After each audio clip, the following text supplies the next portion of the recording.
The following is a review of the comic and should not be looked at as an endorsement of the creators involved. If you really think it is, bless your heart.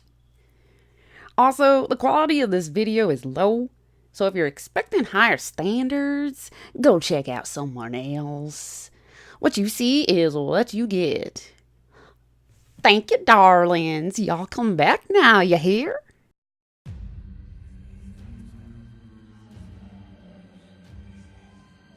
Hey guys, Starcraft here with another comic review, another one from Archie and another one that's a follow-up to one I've talked about before. The first issue of Archie vs. Predator number 2 by Alex de Camp and Robert Hack this time.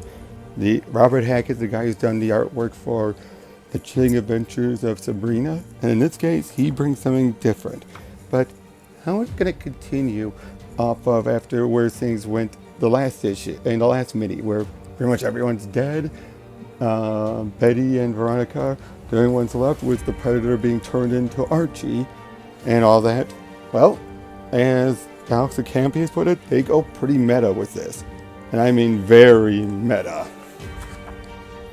As we open up with Betty and Veronica, and they're giving their intros. A bit weird, as they're like, "Hi, I'm Betty Cooper, and this is Veronica Lodge. Don't look at me, my hair is abysmal." And yeah, we basically see, and this is, well, he's going to put that assault rifle back where he found it. As we see, well, the Predator as Archie, Pred Archie, I would say. Remember, he only speaks in symbols and all that. And he's like, they basically talk him down as they're like, everything's bad with our friends all dead. But Veronica decides to try to use memory lane, which, if you've seen other stuff on Archie's, usually how they go to alternate timelines and everything. And well, Betty says, it only works for Archie.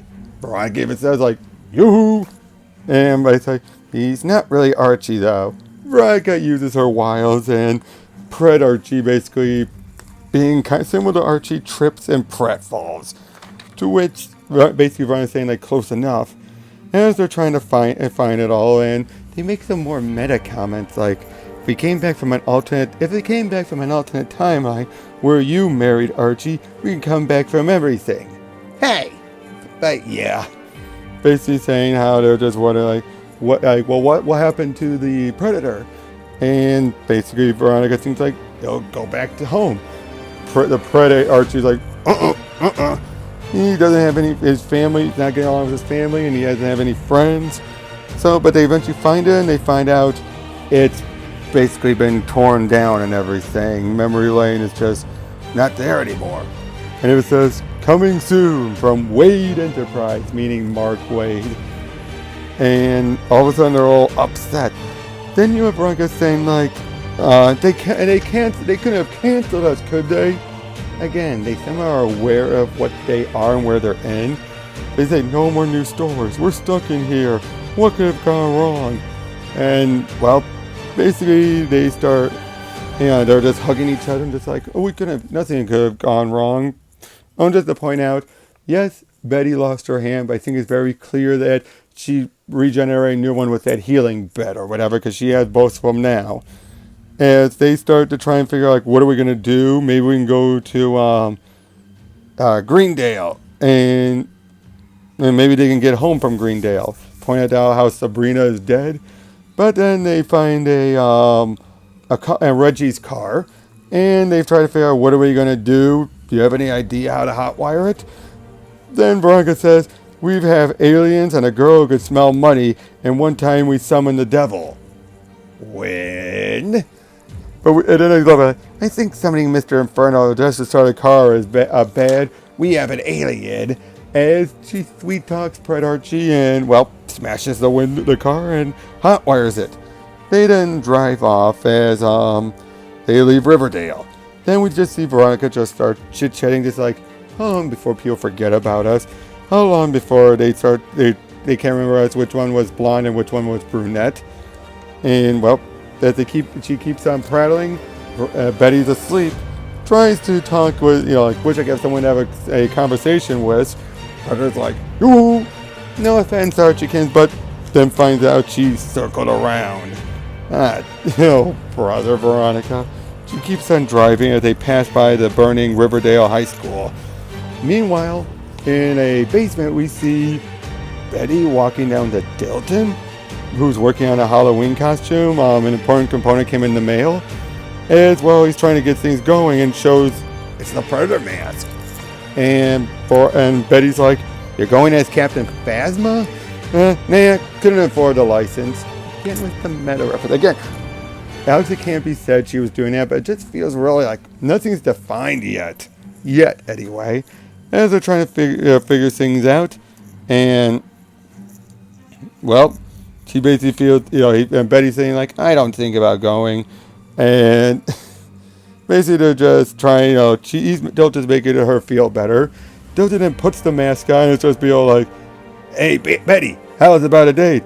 And all that. All of a sudden, something goes on as we see. So there was an eBay purchase. Meanwhile, on I guess Mars, we see some predators reacting. There's a pred dog taking a piss on one of the rovers. Okay. And then all of a sudden, we see Betty starts to wake up and wondering. Well, they're trying to figure out what to do, and basically it's like, had the weirdest dream. Turns out she dreamt about Dilton and everything, and, well, all of a sudden they keep on ending back in Riverdale. Gee, I think that's a better reason going on. As, basically, as they pull up, they see, well, themselves. Archie, Jughead, Dilton, Betty, and Veronica. And they're just like, what? And Veronica gets out and says, like, "You replaced us." "We didn't replace anyone." Dilton, and Archie saying that. Dilton's like, "Multiverse theory is real." And, well, yeah, they're just trying to figure out. And, of course, they make a joke like, Jughead can time travel. But it's not a good idea. As, well, he reveals the helmet. And the Pred Archie realizes, not good. And then the other Predators all show up as they're ready to land and ending this first issue. And, yeah, it's inconsistent, I'll give it that, but it's probably a better, and it's still an interesting story point, and really what else were they going to do, really, if they were going to do a follow-up. And I'm just curious to see how else things play out. It's raising a lot of questions, but we got 4 more issues to figure things out. I liked a lot of the shout-outs and everything, and yeah, for what it is, it's a good start. Robert Hack's artwork is good, weird for this story, unlike the more traditional Archie style that they had in the other mini, but for what it is, since it's not a traditional Archie story and everything anymore, it's not bad, although I think its Chilling Adventures of Sabrina artwork is a lot better. But that's all I've got. I really don't know what I'm going to be doing next time, but until then, catch you guys later. See ya.